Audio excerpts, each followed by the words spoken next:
ওগো আল্লাহ, ওগো মালিক, তুমি ছাড়া তো আমাদের আর কেউ নাই, তুমি ছাড়া তো আমার আর কেউ নাই। আল্লাহ গো, তুমি যদি মাফ না করো কে আমাকে মাফ করবে? তুমি যদি মাফ না করো কে আমাকে মাফ করবে? তুমি যদি আমাকে মাফ করো তাহলে তোমার কোনো দিকে কমবে না, তুমি যদি আমাকে মাফ না করো তোমার কোনো দিকে বাড়বে না। আল্লাহ গো, তুমি আমাকে মাফ করে দাও। সারাটা জীবন অন্যায় কাজ করেছি, সারাটা জীবন নাফরমানি করেছি, আমার কাছে কালেমার দাওয়াত কম আসে নাই, আমার কাছে কালেমার দাওয়াত কম আসে নাই, আমাকে লোকেরা কম বোঝায় নাই। ওগো আল্লাহ, তুমি আমাকে মাফ করে দাও। মাফ না করলে কোথায় যাব, কার কাছে যাব?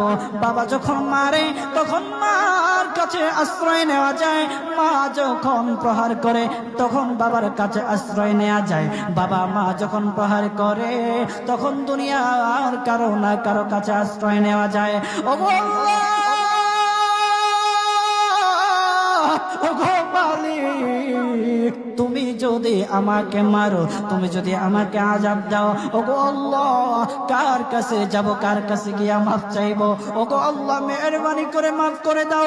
এইরকম কান্না করতেছে, কান্না করতেছে, চোখের পানি তার এমন ভাবে পড়তেছে, দাড়ি ভিজতেছে, দাড়ি ভিজে জমিনের মধ্যে চোখের পানি পড়তেছে, কান্না করতেছে। বান্দাটা কান্না করতে করতে করতে করতে আমার আল্লাহর কাছে এমন গ্রহণযোগ্যতা অর্জন করেছে, মহান আল্লাহ রাব্বুল আলামিন তার ডাকে সাড়া দিয়া তার জিন্দেগির সব গুনাহ মাফ করে দিয়েছেন।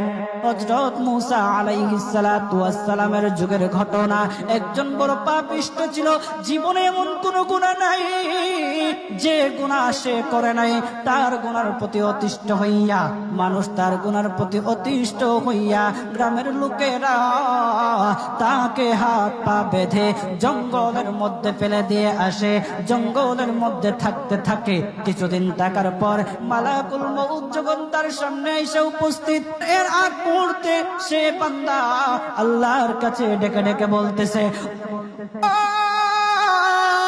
ওগো মালিক, তুমি ছাড়া তো আমাদের আর কেউ নাই, তুমি ছাড়া তো আমার আর কেউ নাই। আল্লাহ গো, তুমি যদি মাফ না করো কে আমাকে মাফ করবে? তুমি যদি মাফ না করো কে আমাকে মাফ করবে? তুমি যদি আমাকে মাফ করো তাহলে তোমার কোনো দিকে কম